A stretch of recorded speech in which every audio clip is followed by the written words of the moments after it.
Guys, இது வந்து Nifty 50யோட இன்றைக்கி எக்ஸாக்ட் ப்ரொடிக்ஷன் என்னென்னு பார்த்தீங்கன்னா, இது கடைசியான அந்த ஆரோ மார்க் மேலே போட்டிருக்கிறது வந்து லாஸ்ட்டில் நான் எக்ஸ்பெக்ட் பண்ணது. இன்றைக்கி வந்து பெரும்பாலும் டவுன் சைடு போகிறதுக்கு தான் வாய்ப்பு இருக்குது என்னோடய ப்ரொடிக்ஷன் படி.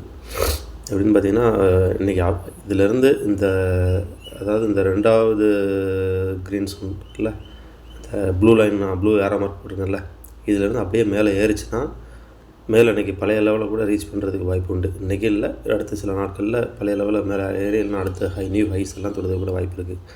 அப்படி இல்லை கீழே இறங்குது அப்படின்னு பார்த்தீங்கன்னா, இந்த க்ரீன் ஸ்டோன் 25,740 அப்படிங்கிறத கீழே உடச்சி இறங்குச்சு அப்படின்னா நீங்கள் வந்து ஒரு புட்டு எடுக்கலாம். 25,600 வரைக்கும் கீழே வர்றது வரைக்கும் நீங்கள் பொறுமையாக இருந்து அழகாக கொடுக்கலாம். 25,600 பக்கத்தில் பார்த்தீங்கன்னா ஒரு க்ரீன் ஸ்டோன் இருக்குது. ரெண்டாவது அந்த 25,630 600க்குள்ளே ஒரு க்ரீன் ஸ்டோன், அது ஒரு டிமாண்ட் ஸ்டோன். நான் இங்கே க்ரீனில் வரைஞ்சி வச்சுருக்க எல்லாமே டிமாண்ட் ஸ்டோன், ஓகேவா? அங்கே ஒரு திரும்ப அங்கே லைட்டாக ஒரு ரீட்ரேஸ் ஆகி மேலே எந்திரிக்கலாம் வாய்ப்பு கிடையாது. அங்கே ரீட்ரேஸ் இப்போ இருக்கிற இடத்துலேருந்து ரீட்ரேஸ் ஆகி மேலே எந்திரிச்சிச்சின்னா எந்திரிச்சிடும், இல்லை அப்படின்னா ரீட்ரேஸ் ஆகாது, லைட்டாக ரீட்ரேஸ் ஆகிட்டு திரும்பவும் கீழே இறங்கிடும்.